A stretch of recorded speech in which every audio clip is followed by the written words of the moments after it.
Итак, добрый день, дорогие друзья! В эфире программа «Якутск сегодня». Мы приветствуем нашу теле- и радиоаудиторию. Меня зовут Анна Пшенникова. Сегодня с вами я журналист, общественный деятель и руководитель пресс-службы благотворительного фонда «Харысхал».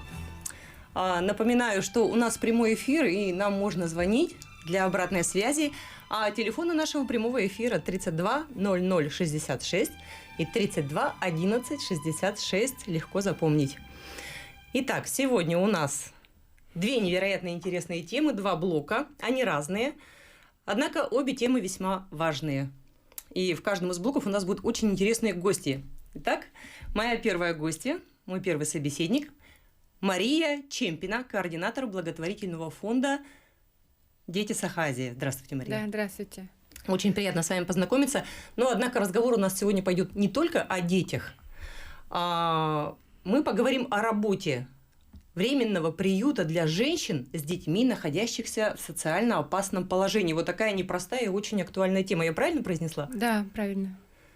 Тогда сразу первый вопрос. А что такое социально опасное положение и почему спасение от него можно найти только в вашем приюте? Ну, в наш приют обращаются женщины, которые пострадали от домашнего насилия, у кого нет поддержки, например, да, некому обратиться, даже боятся в полицию обращаться, да, боятся своих мужей или сожителей, партнеров.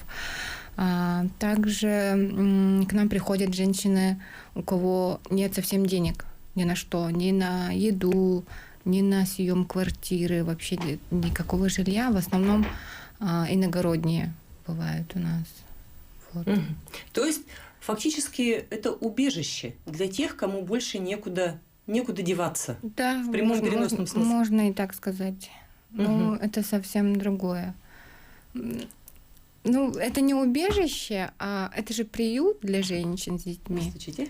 Они к нам приходят только с детьми, мы принимаем только с детьми женщин. Да, вот этот вопрос я потом уточню более подробно, кого именно вы принимаете. Честно говоря, когда я готовилась к этому эфиру, я впервые услышала о том, что существует такой приют у нас в Якутске. Давно ли вы существуете и где вы располагаетесь? Да. Или это секрет, или нельзя озвучивать адрес? Так, проект реализуется с 2020 года. Нынче уже 3-й год будет, да, реализация. Про адрес, да, местонахождение мы стараемся не афишировать, держим в секрете. Говорим адрес только тем, кто к нам заселяется. Прямо вот сейчас, я сейчас приеду, да, мне надо. И вот мы сообщаем им адрес только так. Но могу сказать, мы находимся в центре города. В начале нашего разговора я сказала, что это актуальная тема. А вот сейчас подумала, она действительно актуальна? Или это, может быть, каверзный вопрос, может быть, это некое следование трендам мировым? Например, в прошлом году, в 2022 году, было 53 семьи с 53 детьми. В 2021 году 52 семьи с 64 детьми. Вот так вот. В 2020 году 27 семей, вот, 74 ребенка. То есть это люди, которых вы реально спасли, получается, так? Можно которым так вы сказать. помогли? Да, мы тем, кто не спасли, а которым мы помогли. Да, мы предоставляем безвозмездное жилье, койко-место. Условия у нас как коммунальные квартиры. В одной комнате могут проживать несколько семей. И общая кухня, общий санузел. Вот. Уютненько, удобно, мне нравится. Да. Вот мы говорили о том, для кого работает приют. Я прочитала у вас на сайте и не совсем поняла. Все-таки это приют именно для женщин с детьми. Одинокая женщина не может попросить у вас не помощи? Может. Только с детьми принимаем. А вот более подробно расскажите, кто имеет право обратиться к вам? Так, почему с детьми, да, вопрос? Потому что мы работаем на социальное сиротство, профилактика социального сиротства. Мгм.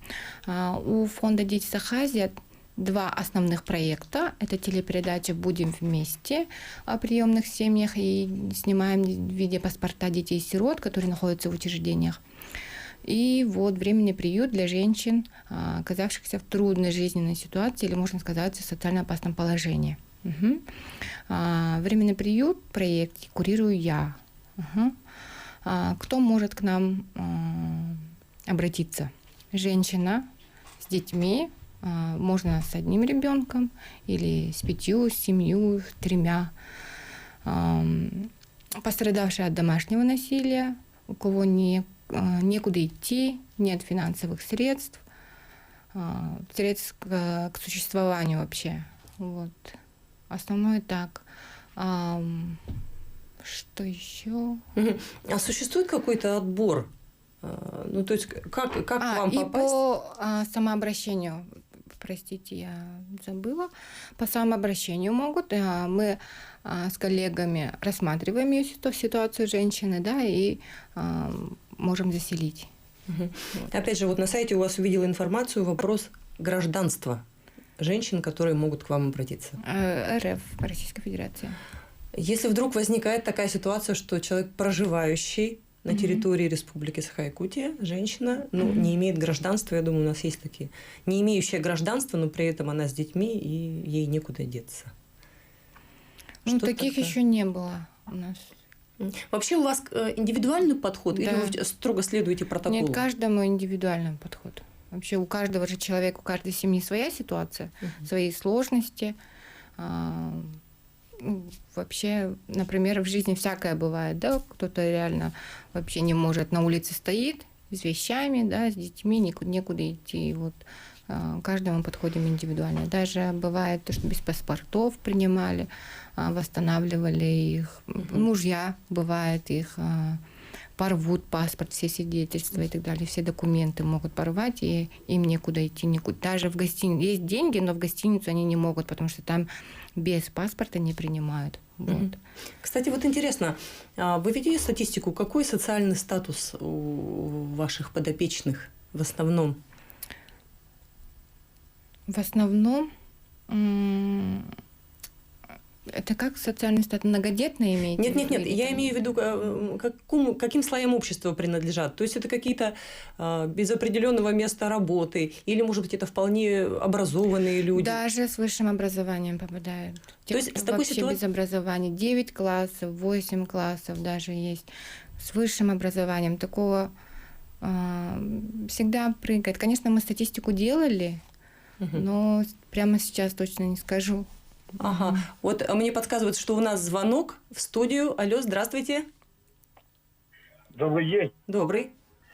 Семья – это маленькая ячейка государства называется, да? Да. Как раньше говорили. Вот к этим помощь бы духовная, христианская. Вот, начиная с 10 заповедей, почему Бог создал человека, воспитать, там в Библии же написано, как воспитать детей, там, начиная из этого, вот такие вот вопросы духовной помощи тоже бы рассмотреть бы. Ага. Ну вот, спасибо вам большое за вопрос. Я немножко, наверное, его перефразирую. Если у вас в вашем приюте какая-то помощь психологическая, а возможно религиозная, может быть, каким-то образом направляете вы своих подопечных, ну, скажем так, ставите на путь истины, потому что, как правильно заметил наш слушатель, все-таки есть какие-то устои, в том числе христианские устои, которые вполне, если их соблюдать, они вполне нас могут держать на плаву, что называется. Да, мы оказываем психологическую помощь, юридическую, и вообще это даже педагоги у нас есть, занимаются с детьми. Мы еще сотрудничаем с отцом Корнилием, и к нам он приходит, разговаривает с детьми, проводит беседы. Это православные священники? Да. Также посещают по воскресеньям, ну, не всегда по желанию, да, не заставляем, это же у каждого личное, и бывает посещают церкви женщины. Мгм. А сколько женщин единовременно находится в вашем приюте? И чем они там заняты? Одновременно мы можем разместить 20 человек. Мгм. Это и взрослые, и дети, да? Да, это вместе Мгм. дети и женщины 20. Мгм, Мгм. мгм. А, вопрос даже... А чем они занимаются? Чем они занимаются? Они решают проблемы свои, обращаются в органы, паспорт, вот восстановление, да, инвалидность оформляют некоторые, кто-то пособие оформляет. То есть им есть чем заняться, они Да, постоянно им есть загружены? чем заняться, и с ними, если они свободны, мы проводим занятия, педагоги с ними занимаются. Наш приют вообще, ну, полноценно, грубо говоря, полноценно оснащен даже спортивным инвентарем. Ага. Еще один звонок у нас есть. Здравствуйте. Здравствуйте. У меня вот такой вопрос. Смотрите, за рубежом очень популярен жест, да, когда женщины сжимают пальцы в кулак, показывают это незаметно своим подружкам, родным, знакомым, и люди, видя этот жест, понимают, что, значит, есть какое-то насилие, да, над этой женщиной в ее доме и предпринимают какие-то меры. Мне интересно, как думаете, в Якутии, если бы мы создали такой какой-то определенный жест, определенный сигнал, да, например, чтобы женщины могли нам, так сказать, вербально это продемонстрировать, и мы могли понять, что этой женщине необходима помощь, и как-то вот ее скоординировать, может быть, вызвать там наряд, да, или так далее. Вот как думаете, нужен ли нам такой знак, жест вот в Якутии? Спасибо за вопрос, очень интересный, как мне кажется. Вот действительно, за рубежом этот жест известен, и общество готово на него реагировать, что важно. То есть мало ведь дать сигнал, важно, чтобы на него еще отреагировали. Да. Вот как вы скажите, у нас вообще знают такой жест? У нас, я знаю, а так, если про население, да, про население я точно не скажу. Даже если про этот знак покажет, да, женщина, и отреагирует, приедет полиция, у нас как бы по семейным проблемам совсем закон вообще по-другому, по-моему. Ну, может быть, нам нужно как-то популяризировать это, вот какой-то ликбез проводить среди населения о том, что можно вот подать и такой знак, потому что действительно не каждый готов попросить о помощи. Угу.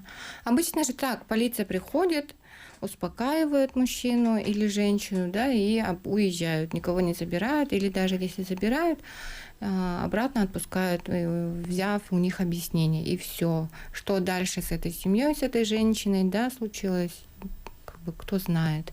А вдруг он пошел дальше, побил и так далее. Ну, то есть кажется, что хочется большей вовлеченности всего общества в эту проблему. Правда, есть такое ощущение? Да. Потому что сейчас наше общество не готово решать проблемы других людей, вот, например, касаемые домашнего насилия. Да. Я напомню, телефоны нашего прямого эфира 320066 и 321166. Если вы находитесь в подобной непростой ситуации или у вас есть знакомые, которым нужна помощь, звоните, задавайте свои вопросы нашей гости. А гостья наша, напомню, Мария Чемпина, координатор благотворительного фонда «Дети Саха-Азия», с которой сегодня мы говорим о работе временного приюта для женщин с детьми, которые находятся в социально опасном положении. И вот мне интересно, вы говорите 20 человек одновременно. Кто-то должен их, ну, так или иначе обслуживать, хотя там полное самообслуживание, но все-таки кто-то должен быть. Кто там работает в приюте? У нас есть администраторы, 2 администратора, они работают посменно, с 9 до 6, им помогают, ну, вообще координируют их проживание в нашем приюте. Вот.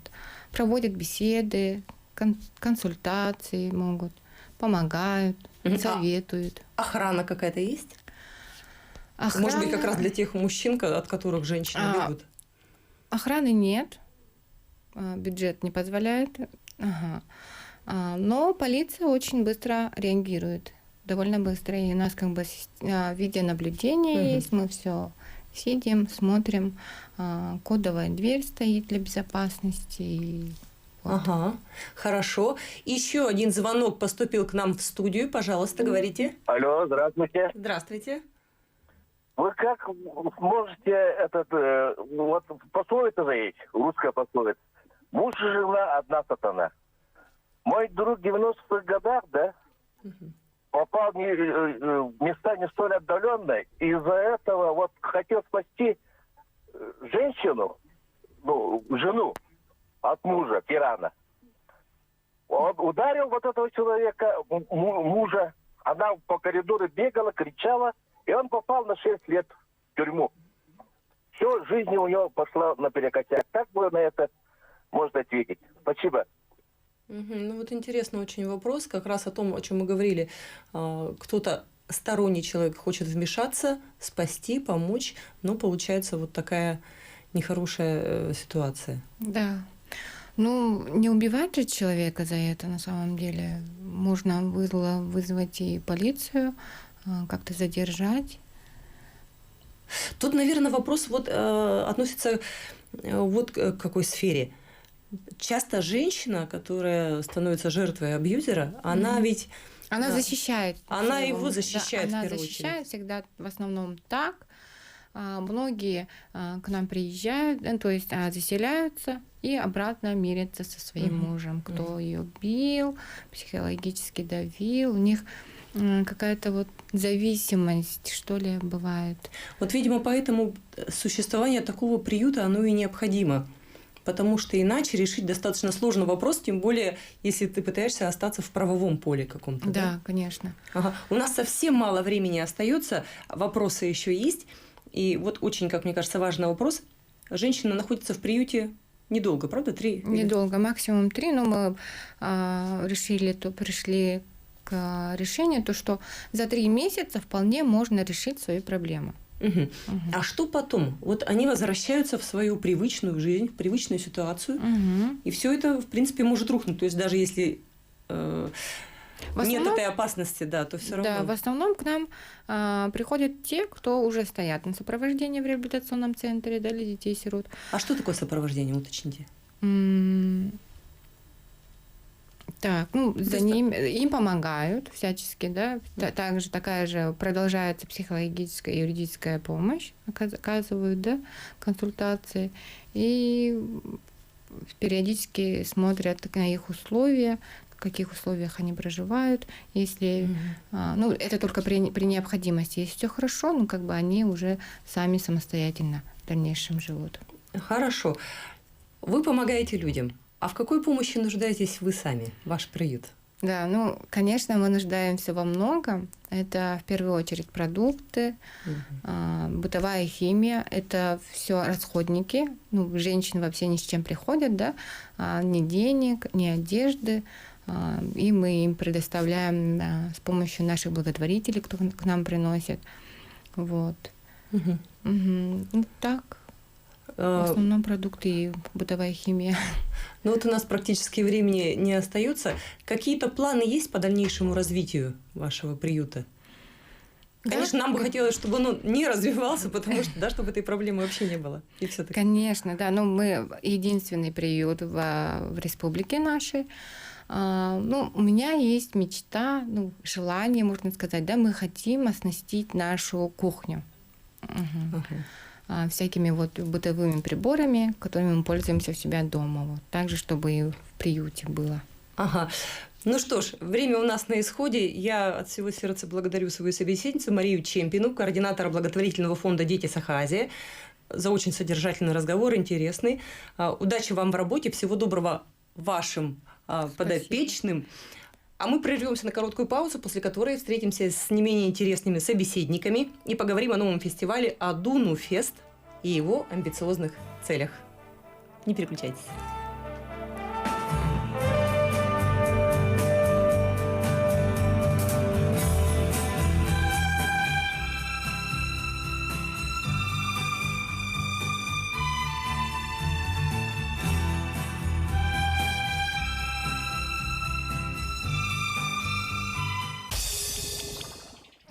Итак, мы снова в эфире. И сейчас за нашим столом произошла смена собеседников, а вместе с этим и смена темы разговора. И разрешите представить мне моих гостей. Гости программы «Якутск сегодня» – это Иван Степанов, директор автономной некоммерческой организации «Индустрия будущего». Здравствуйте, Иван, очень приятно вас видеть. И Владимир Тикиянов, глава Адунунского наслега горного улуса, село Магарас. Очень приятно. Мы сегодня с вами будем говорить о фестивале местных сообществ Адуну Фест 2023, который пройдет 3 июня, то есть совсем скоро, и не где-нибудь, а в парке отдыха села Магарас горного улуса. Мы знаем, что село Магарас вообще такая непростая у него история вот недавняя, да, он очень сильно пострадал от пожаров, и вот сейчас такое замечательное, я думаю, яркое будет событие, но, предупреждаю, вопросы будут каверзные, непростые, отвечайте на них честно.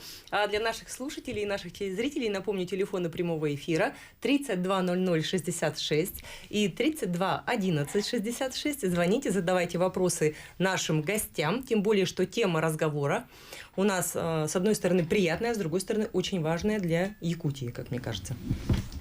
И первый, собственно, вопрос. Адуну Фест, что это такое? Ну, Адуну, как сейчас мы тут немножечко обсуждали, это часть села Магарас, Адунунского наслега, и мы решили взять за основу в названии вот это слово Адуну. Владимир чуть позже раскроет, я думаю. Но здесь важно понимать, что фестиваль, он объединяет людей, которые хотят преобразовывать малые территории. Под малыми территориями мы имеем в виду небольшие города и наши села. И путем социокультурной деятельности. Вот вы сказали о том, что недавно, в начале мая ситуация была сложная, да, то есть какая-то такая информация прошла, что там что-то происходит, ой-ой-ой, да, там. А в данном случае, наоборот, ой, как классно, какие молодцы. И мы, как зачинатели данного фестиваля, мы с Владимиром, как с главой наслега, давно плотно работаем. Это не одно, не первое мероприятие и не первый проект. Вот, собственно, мы решили на территории сельского поселения показать, какая социокультурная работа, деятельность может проводиться в целом. Вот. Собственно, это пример того, как можно преобразовывать село, вовлекать людей из разных сфер деятельности и призывать их к тому, чтобы они свою энергию, свои идеи, все свои ресурсы жизненные могли направлять на то, чтобы в селах, и в городах приятно было находиться, хорошо жилось, хорошо и интересно жилось. Собственно, так. Вы знаете, я когда узнала о теме нашей беседы, мне показалась она чрезвычайно интересной и, я бы сказала, жизненно важной вообще для нашего региона. Объясню слушателям нашим, в том числе, объясню свою позицию. У нас исторически республика обладает огромной площадью. И при этом у нас по пальцам одной руки пересчитать можно города и очень огромное количество территорий, вот этих вот тех самых маленьких территорий, которые в силу, скажем так, не очень удачной политики начали загибаться. И люди мигрируют в города, в крупные города, оставляя большущие территории, собственно, незаселенными и совсем неразвитыми. Но на самом деле такие малые территории, которые у нас расположены в красивых местах, из них можно сделать и привлекательные места для жизни, и привлекательные места для туризма. А это, в общем, деньги, которые пойдут и региону, и населению. Поэтому тема чрезвычайно важная, как мне кажется. И вот прошу вас, как идейных вдохновителя этого фестиваля, сказать... Организаторов, правильно. Да. Таковы ли цели на самом деле у этого фестиваля?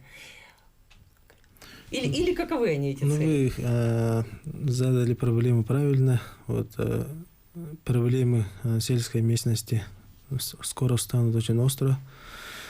И вот в плане развития территорий нужно много обсуждать, дискутировать, приходить к какому-то общему мнению и к какому-то результату. И из этих выводов сделать какие-то вот уже на правительственном, ну, на большом уровне какие-то решения принимать насчет деревни. Потому что вот с государственной точки зрения каждый житель это носитель Конституции, да, который будет защищать ту территорию, где он живет. В плане вот развития туризма, да, привлекательности территорий в Горном Улусе уже вот с прошлого года примерно, да, ведется политика вот развития туризма. И Одунуфест, как фестиваль, он является одним из флагманов развития событийного туризма, именно событийного. То есть вот Горный Улус не только вот будет строить гостевые домики там, да, делать туры по красивым местам, может, делает упор на событийный, спортивный туризм. И можно проводить большие такие мероприятия, большие турниры, поэтому вот в этом плане политика, проводимая руководством Горного Улуса, главой Никитой Андреевым, правильно, я думаю. И мы должны сами вот поддерживать, и они нас поддерживать вот в плане мероприятий таких. Хорошо. А вот такой вопрос. В информации из интернета я увидела, что гостями фестиваля будут в том числе и федеральные эксперты. Кто эти эксперты и кто вообще будет гостями фестиваля? Ну, относительно федеральных мы еще определяем, кто это будет точно, да. Конечно, мы регулярно приглашаем экспертов федерального значения, то есть тех людей, которые являются профессионалами, людьми, которые в практической плоскости работают в плане социокультурной деятельности, либо развития территорий, и регулярно привозим. Чуть позже сообщим, да, ну, известнее станет. Потом вообще гости, ну, кто такие гости? Участники, они тоже гости, да. Кто вот, выступающие люди, они тоже гости. Ну, мы видим целевую аудиторию такую, что это ну, разные категории людей. То есть те, кто действительно занимается сообществами, у них есть свои сообщества. Люди, которые интересуются сообществами, которые могут узнать о них и стать их частью. Либо просто люди, которым хочется под открытым небом замечательно, интересно и полезно провести время с семьей, с детьми, с друзьями, с родственниками, с коллегами. 3 июня – это суббота. Собственно, любой желающий может прийти. Программа очень насыщенная, очень интересная. В этом году много всего нового привносим, да. Вот, поэтому, ну, гости – это для нас люди, которые придут отдохнуть, провести время. Но, конечно, будут выступающие, там, начиная, Владимир, у нас кто там? Ты же вот, больше знаешь. Да, я тоже сейчас переадресую вопрос Владимиру. И вот мне бы, например, как гостю фестиваля, не как участнику, а как гостю, было бы интересно послушать опыт, об удачном опыте развития территорий в каких-то других регионах.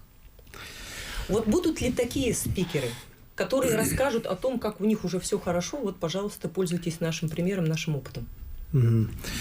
Да, в прошлом, это уже будет 2-й фестиваль. В прошлом году проводили как бы пробный вариант фестиваля. Думаю, провели успешно. Было 3 федеральных эксперта с Москвы. И они вот, например... Еще с Томска. Москва, Екатерина Затуль-Ветер, она вроде из Беларуси, да? Она не совсем родом из Беларуси. Опыт работы в Беларуси, в сельской местности, она поделилась своими знаниями в этой сфере. И думаю, в этом году у Ивана и его организации получится тоже привлечь федеральных экспертов. Но думаю, вот если не получится, то у нас в республике тоже хватает своих хороших специалистов людей, да, в этом плане. Вы знаете, вот расскажу о своем наблюдении прошлого года. Я была в Ленинградской области. Деревня называется Старая Ладога. Вообще, это первая столица Руси. Туда высадились варяги, когда вот только пришли. Это крошечное поселение, но оно принимает гигантское количество туристов. это такой настоящая сказочная деревенька, очень красивая, очень ухоженная. И людям туда приятно ехать, даже если там никакие события... Там происходят иногда какие-то события, но это достаточно редко. А в основном люди туда приезжают просто для того, чтобы погрузиться в атмосферу и насладиться покоем и красотой. Вот в этом смысле, я думаю, хорошо было бы нам привлечь каких-то каких-то спикеров, которые могли бы рассказать вот о таком опыте. Не обязательно событийный туризм, а когда это просто круглогодичные какие-то хорошие, красивые места, которые радуют и жителей, и приезжих. Екатерина с очень интересной фамилией Затулий ветер, она известная на всю Россию не только, да? Она как раз таки рассказывала же, да, про свой, их опыт, у них есть свои сообщества, есть разного рода проекты, Незаваленка, например, и они как раз таки в небольшом селе ведут работу, оживляют производство и прочее все делают. И это единомышленники, это люди, которые с общими ценностями, взглядами. И очень важно, чтобы на селе тоже было такое. Потому что вы же сами понимаете, я думаю, вся республика слушает, какие у нас села, да? О проблемах, все понимают, но важное то, как люди себя ощущают. Ощущают ли они как сообщество? Единение какое-то есть, единство. Есть ли у них общее желание, общие цели, да, вот общие видение. Цели, это очень важно. А то сидят, ждут, пока там кто-то откуда-то там субсидию выделит, там глава пойдет, надеюсь, там добьется или что-нибудь такое, да? Да, но не ждут наши зрители, и как раз сейчас один из них у нас на связи. Алло, здравствуйте. Добрый день. Да, здравствуйте. Здравствуйте. Хотелось бы спросить представителей села Адуно, чем занимается конкретно население Адуно, чем, что, как, где, кто занят трудоустройством, бюджетные места, понятно, это администрация, школа, детсад. И еще насчет развития сельского хозяйства. Сколько человек занято сельским хозяйством? Раньше был девиз «Надежный тыл» – это надежная помощь фронту. Фронт, тыл для фронта. Так был девиз. Но сейчас, наверное, сельское хозяйство надо побольше обратить внимание и помощь туда отправлять. Чтобы было трудоустройство на население, молодежь, и чтобы свое натуральное производство, мясо, молоко там. Есть ли перспективы вообще развития в Горном Улусе в этом направлении? Большое спасибо вам за вопрос. В селе Магарас сейчас больше 40 крестьянско-фермерских хозяйств. Они такие малые по форме.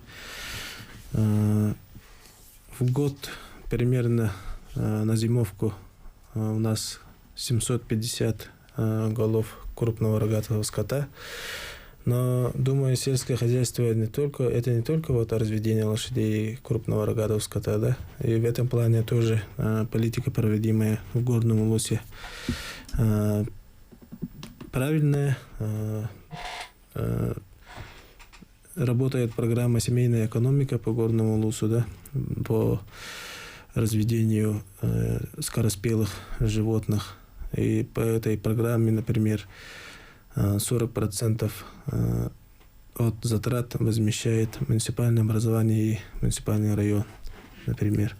И каждое лето, да, каждую весну очень много семей берет цыплят бройлеров, курицу, поросят, индюков, некоторые коз.